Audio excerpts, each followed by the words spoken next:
Hey guys, welcome back to Ralph's house. We're still working on our meal. It's coming along little by little, fighting the battles. God, ain't it fun. Hang on, we're still playing around. I'm working with some lighter colors now, just some white and ultramarine blue and burnt umber all pulled together to give kind of a gray. To try to just establish some things I know, like the edges of the roofs. And this is a slate roof, so it's going to be kind of a rough roof. And something just you got to have that light up here next to all those darks. Anywhere you got a strong dark, you got to have a little light. And so we're just trying to, so you got that dark there and that back edge on that coming down through here. So we can tone it a little bit, but you got to have something in there. That way we know where it stops and starts. And we're just trying to make something that looks like a different slate roof. And that's, you do that just by layering. Let me get my hand kind of out of the way, so that's what I'm doing. Just kind of lay it on there the way it's, you know, we can do different colors in there, but I'm trying to establish where I want my lights to be. You know, this has that arch over here at the doorway. Let's cut it back in there.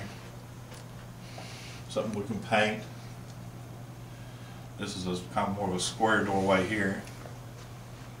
Let's kind of get, let's establish our drawing a little bit on this building. We got the light.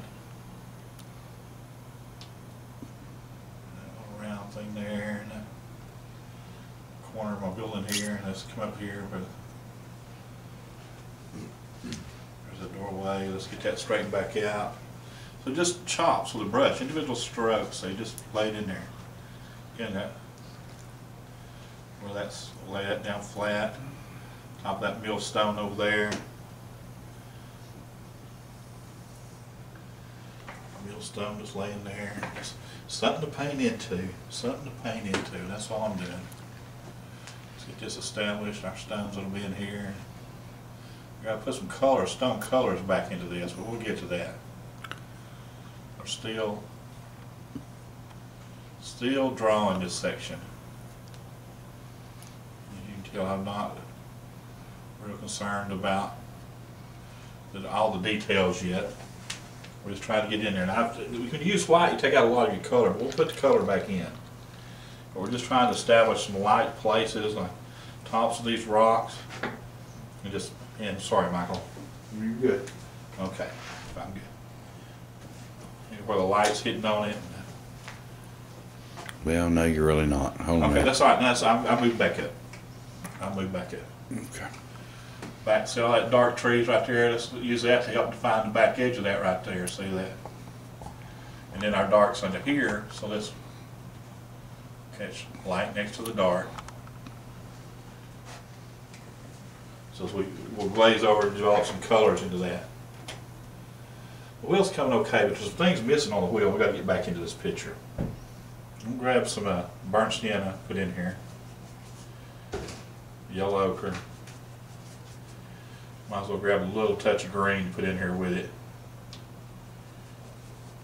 And that's just going to give me, again, a kind of wood color.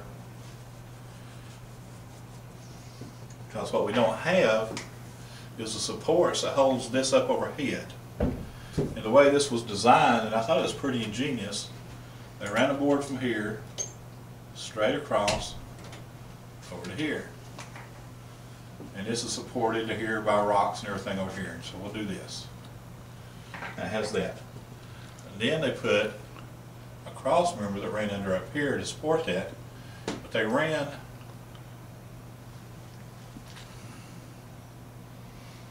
a board up like this. All that work on the wheel, we just paint right across it. But we couldn't have painted around all that, made it look right. And then they made a diagonal coming from here up to here. And that's how they supported this overhead part. Now again, that's the drawing. We'll have to get the lights and those shadows and that. But that's how they supported the meal. There'd be another piece over there, and there'd actually be one on the back side over there. This stuck out far enough that it had a little diagonal on the back like that. It's fun to see why they built something and how they did it and what the reason was behind it. That little diagonal kept it from leaning this way at the top of the windmill. This diagonal tied it into the stonework so it didn't just fall off the mill. And then we got, let's cut this in here. Let's cut our base in here. We got our water coming off here. We have to put a little bit of water coming out there. Probably will have to. Grab some more yellow ochre, put into that. A little bit of white.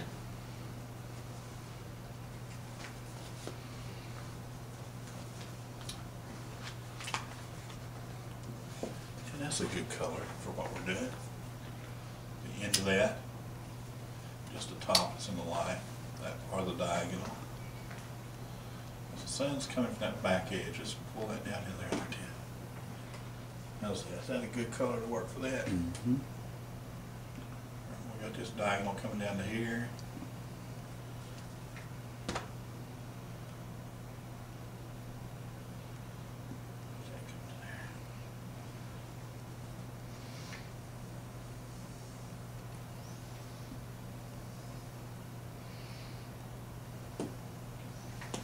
And that's part of the support that has to be there. We'll have that good sunshine color. I'm gonna carry some over down these rocks. I love sunshine. Sunshine color. I don't think you ever go wrong with it.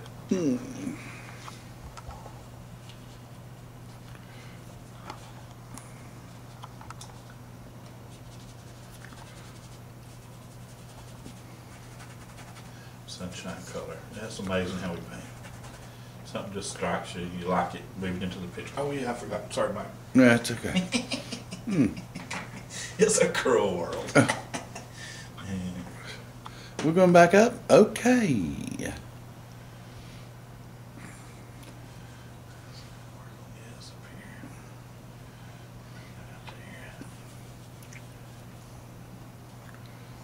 Y'all seen me do it before. I'll change something a million times.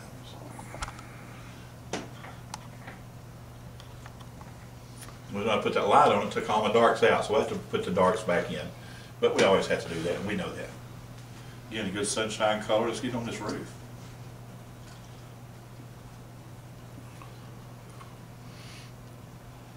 Establish that roof line.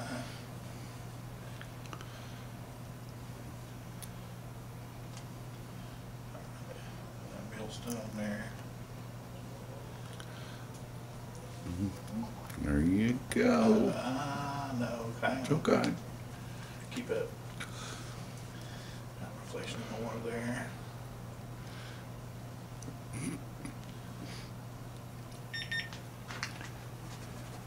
He's probably glad that thing went off right then, so we can move and get resituated for where we're heading next. But I still got to do one more series on the mill before we move on down. But I think it's developing a little bit. Y'all come.